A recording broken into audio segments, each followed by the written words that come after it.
ბავშვებშიც და კომპანიაშიც ალბათ კარგი არის.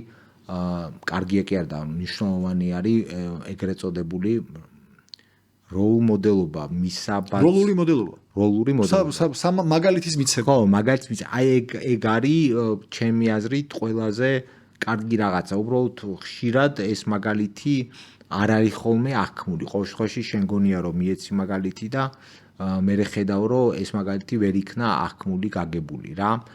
ეგ ერთი და ბავშვების შემთხვევაში მეორე მხარე აქვს მაგ მონეტას ეგ სამხრივი ვერ იქნება, ანუ შენ მარტო ის მაგალითები აითვისონ, რაც შენ გინდა რომ აითვისონ, არ გამოვა ეგრე რა.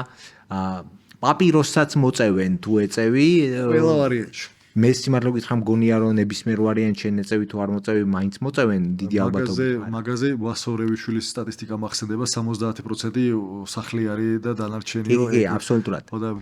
კი, მესმის, შეიძლება ეგრეც იყოს. გამონაკლისები ხოჭი წესის დამადასტურებლად გამოიყენება როგორც წესი. ყოველთვის არსებობს, მაგრამ ნუ მოკლედ იმის ხმა მინდა რომ ასე როცა გინდა რომ ვიღაცთვის იყო მაგალითი, უნდა გახსოვდეს რომ მარტო შენთვის სასურველ საქმეებში ვერ იქნება მაგალითი, ყველაფერში მაგალითი ხარ რა.